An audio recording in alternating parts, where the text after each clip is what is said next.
volatile market nonetheless, which makes us pose this question that I posed in the newsletter, which is, Michael, does crypto belong in your portfolio? You would make a push for yes. Maybe give people a little context for the crypto that's in your portfolio and what you aim to get out of it. And then we'll talk about maybe more short-term strategic trading in futures. For sure. Definitely two sides of this. There's like the investment side as like a core portfolio and having some exposure to crypto there. And then there's also the other side, which is the more active day trading opportunities that exist in cryptocurrencies, ranging from the hundreds of coins that are available to the dozens of venues which offer these hundreds of coins. So I would make the case that yes, crypto does deserve at least a small portion of an individual's portfolio, and it could just be like your little moonshot bet if this thing plays out. I mean, we've already seen Bitcoin and Ethereum market capitalizations exceed $500 billion. It's pretty hard for that to just vanish off the surface of the earth right now. Mm-hmm. And also, having worked in financial services for a number of years, I kind of appreciate what cryptocurrency is trying to solve from the industry perspective. There's a lot of legacy infrastructure out there, T+2 settlement.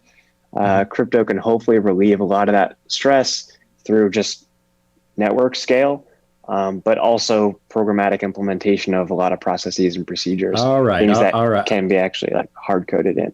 Is that... Let's put that Michael away for a little bit, because he will seriously go for hours on what cryptocurrencies can do, which is great. Like I like that Michael, very smart for his age in terms of investment and everything, like isn't investing in crypto or putting it in his portfolio just because there's a lot of buzz around it. You find a lot of practical use for the cryptocurrencies that you do have in your portfolio. And you did make a great point at the start of your statement before it diverged into speak that I don't really understand, which is small. Like this is, and you do it right, Mikey, where like you have told me months ago, and I think you continue this process where Mikey just puts like a little bit of cash into an investment in Bitcoin and Ethereum and some of the other big cryptocurrencies out there, like once every week or every 2 weeks or what have you. It's not a scenario where it's like, all right, I've got 10 grand and a lot of it's invested in stocks and bonds and kind of like stuff that's diversified. And I'm just going to liquidate all of that and put it all into Dogecoin or something like that. I don't think that belongs in your portfolio, but yeah, it's a new asset class that is obviously performing well over the last couple of years. And I think you would, even as just a learning experience, do yourself a good service to add a little exposure in there to see how the thing moves and see if it does grow into, I mean, the idea is obviously that it grows into one of these asset classes like, metals or like energies or like, some of those currency cross pairs and stuff like that people are genuinely invested in for months and years at a time. Now, for today's conversation, I want to dig into some stats on how these cryptocurrencies move on a daily basis, because, in the futures world, we're looking at a lot of short-term action. We're looking at scalping, we're looking at day trades, all this different stuff. So does crypto belong in your portfolio? For those reasons, I go super deep on this in this week's edition of the community member newsletter. These community members also getting lower fees and exclusive merch sent out. Like I said, we're mailing stuff out on a daily basis over here. If you're not already, go check out all that we have to offer here at the Small Exchange, community.thesmallexchange.com. Join the team while we're young here. We're just a year in and we got a lot of stuff going for us, and we're going to continue to grow with more products and everything else down the line.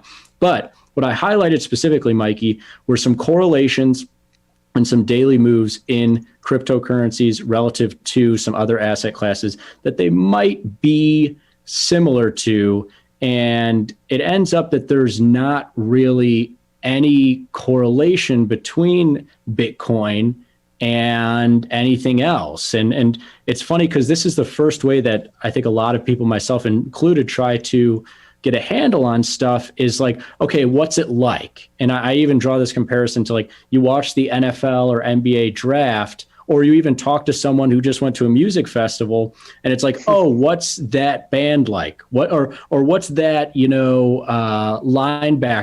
like? And it's like, oh, well, he's a lot like this other linebacker from a decade ago. And it's the same thing we try to do with crypto, but it's lazy, first of all, and it really doesn't work for this asset class because it doesn't move like technology stocks. It doesn't move like stocks in general, doesn't move like gold, doesn't move like traditional currency pairs like the US dollar. It's its own thing, right? Yeah. Yeah, this is really cool to look at the numbers behind it, because when crypto was kind of coming into the mainstream, Bitcoin in particular, a lot of people were like, okay, this is the inflation hedge. This is digital gold. Like, it still goes by that kind of improper nickname. But yeah, when you look at these are 3-month correlations, I'm assuming, Frank. Yeah, this is actually the correlation for this whole year in Bitcoin too. So just essentially comparing all the price action from 2021 between technology stocks, Bitcoin, the stock market in general, Bitcoin, gold, and Bitcoin, US dollars, and Bitcoin. Okay, awesome. So even more comprehensive than 3 months. And like you mentioned, there's nothing on the board that moves like it, which is another reason that if you're building out a core portfolio or even just day trading, like, consider some of these cryptocurrencies, because when traditional markets aren't showing opportunity, that's when you can find it in crypto. It's going to be moving on its own.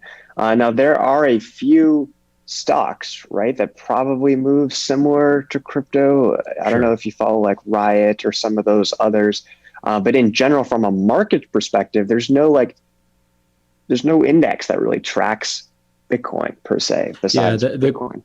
The closest thing you're going to get is like technology sector, but even that, like Apple and Microsoft and those companies are so big, and they have, if any, such a little tie of their business to cryptocurrencies that like they don't move together. Like if something happens in the Bitcoin world and that market moves up or down $1,000, like Apple isn't taking its lead from Bitcoin or vice versa. And so even in that technology stock realm, you really have to like get it to a specific part of that specific sector with some of those stocks like Riot and everything else. And so, yeah, you can't really describe it in terms of anything else in terms of correlation and direction, but also in terms of movement, man. Like we looked at micro Bitcoin futures, which right now is the smallest Bitcoin product that you can trade there. And it's moving more than $200 per day, 5% there. And there's been days recently where this micro product is moving more than $1,000. And you stack that up to some of the most volatile markets out there, like your crude oils, Michael. And it's not even close. Like it's double the movement of those most volatile markets. And then when you get down to stuff that people are more comfortable trading, like stocks, foreign exchange, and interest rates, it's moving 4, 5, 6 times those markets. And so, and this is where I get to at the end of the article, is like, it's really intriguing. You can't put it in a box. Like you can't be like, oh, it's like this thing or it's like that thing. It's its own diversified market, which I love to see and I love to put on my radar to start trading. But I almost have to shelf it for now because it's just too much movement. Like when we talk about futures trading, it's always like, oh, like maybe put 10, 20% of your account into like daily futures trading in that active section there. Even the micro Bitcoin is going to be taking up a big portion of that small amount of your account. And you don't want, this one market moving 2, 3, 4 times than all the trades in your other asset classes. Yeah, and especially, you have like last week's move was 21 and 25% respectively, and Bitcoin and Ethereum. It's kind of like a lot of the trepidation I had when entering my first futures trade was like hearing you and Pete talk about natural gas, and in particular coming into the cooler months. It's like, this thing doesn't look like it moves all that much after a quiet period, and then it goes up to whatever $4, and that's your whole portfolio now, either growing immensely or non-existent. So it is kind of important, especially with something that is moving 5% a day, to have a better feel for how this thing can move. And historical context does a great job in setting that stage for you.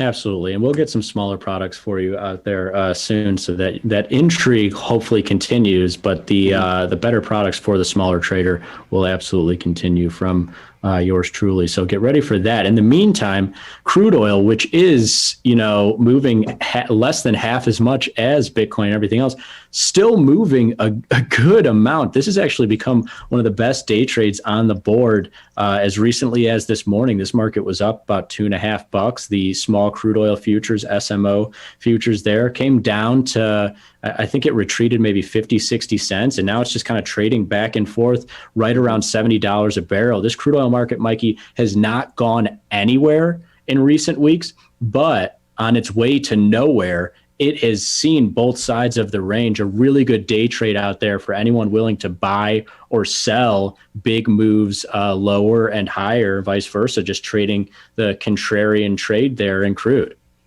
Yeah, do you mind just kind of walking me through? So here we're looking at a standard normal distribution of daily movement in SMO. And I can remember you had shown me a chart previously of like, here's an upward line in an underlying product. Now, if you had bought it and sold here, you would have made some money. But if you had bought it and sold here at the highs and lows intraday, going up to that high, you could have done a lot better for yourself in terms of both mitigating risk and making some profits. So when we're looking at this type of graphic here, how do you use these numbers in your trading, especially in SMO? Great question. So essentially, this graphic is telling me that most of the time, crude oil stays within a range of about $1.50. Okay. And so, but it can move as much as, $2, $3, $4 on outlier days. Now, with that being said, you have a crude oil market that, like I say, in the last 2 or 3 weeks, pretty much hasn't budged from $70 a barrel. But we've seen several occurrences intraday of this market moving higher by $1.75 or lower by $2, or this morning being higher by $2.50. And what is great about day trading a market that has gone nowhere is if it goes nowhere, but in the short term goes a lot of places, you can get on the other side of those moves and make money on those short-term reversal plays. Now, of course, and there has been instances of this where crude oil can move up $2.50 and then the next day move up another dollar. And you have to have mechanics to be able to get out. If I'm looking for $50 on the reversal, I'm only looking for $50 on the loss. But essentially, a number like this tells me that the market moves on an average day about $1.50. And so if it's up $2 or $2.50, I see potential to sell it and have it come back into that normal range. Same thing. We saw some days a couple of weeks ago where crude oil was down $3.50 and then bounced back because essentially like the market's not used to being down $3.50. 95% of the time, it stays within a range inside of $3. And so I see opportunity when the market moves outside of those ranges. And this is a market that's moved outside of those ranges a healthy amount here. And what's nice is that the small crude oil futures, that $1.40 in expected range, that's just $140 relative to the traditional futures, which are well over 1,000. So that's how you use those numbers there. But Mikey, we need to get out of here, and I don't want to get out of here before getting your vibe on the pairs of the week here. I'm going to pitch you 3 pairs trades, and you can just give me a ranking of them in terms of your intrigue. Starting out is one that's especially relevant here this afternoon. Technology stocks starting to get hit. NASDAQ was up about 200 points earlier today. The sticks, the small technology futures, were positive this morning, and both have sold off. I think NASDAQ is now around unchanged. The sticks is pretty deep in the red now, and I was looking at this last week, but it's also lending itself to the trade this afternoon. Within technology stocks, the NASDAQ is really beating up the small technology. Now, small technology futures have biotechs in there. They have, media technology firms like Disney and Twitter and everything else, whereas NASDAQ is really top names. It's Apple, it's Google, it's Microsoft, it's Facebook, and a few others there. And so I like looking at a long stick short NASDAQ trade, a little pairs trade within technology sector. I don't think we've ever looked at this it's a cool one, 4-to-1 basis, long sticks, short 1 micro NASDAQ. The next one on the board, similar vibe, but just outside of technology here. You've got the small cap stocks of the micro Russell actually underperforming the small stocks index, the SM75. And so I like a little bit of the short SM75, long Russell play. Similar idea, kind of like inside a stock sector there, what's pushing and pulling, but just a different major index there with the Russell, long 1 micro Russell against 2 short SM75, another pair that is in the equity world that's at a bit of an extreme here. And last one is one that's been going back and forth a lot and is posing another extreme here this afternoon, which is metals versus crude oil. Metals vastly underperforming crude oil. It's not the highest correlation, but a positive correlation in there. And you're seeing it again here today as crude oil up really big. Gold and silver and those metals not seeing as similar upside as it's their brother commodity there in crude oil. I like one long spree versus a short SMO. All right, Mikey, quick, rank them 1, 2, 3. Okay, great. So my number one is going to be your number one here, which is STIX MNQ. I do it a little bit differently. We're seeing kind of a pop in VNQ, which is that vol index for NASDAQ. So I would look to sell some calls in QQQ, which I know is down on the day, but since we're trading the pair, I'm not too worried about individual component movement, and then long sticks as the actual hedge there. And then similar thing, I think it kind of works as well with the SM75 and the M2K. I want to add that short volatility component. So add the options. And then last for me is the spree SMO trade, because sometimes those commodities hold the relationship and other times they just kind of do their own thing. And I'm more comfortable with the equity on equity exposure here in STIX versus NASDAQ and SM75 versus Russell. So those are my top 3. Very cool. And yeah, as a last piece, if you're going to long 1 sticks in QQQ, I would look to do like a 10-20 delta call spread in QQQ against that long sticks contract. And then in IWM against the short SM75, I would probably do a similar put spread in IWM there. But yeah, or you could use the traditional ratios there, 4-to-1 sticks to MNQ, 2-to-1 in terms of SM75 to micro Russell. And that'll do it here, Mikey, for the Monday edition of Small Stakes. Thanks so much for joining me here on whether or not crypto belongs in your portfolio. Mikey, it's lunchtime for you. It's splash into futures time for me. Thanks so much for watching, everybody. Hang out for some futures trades with Pete Momat coming up next.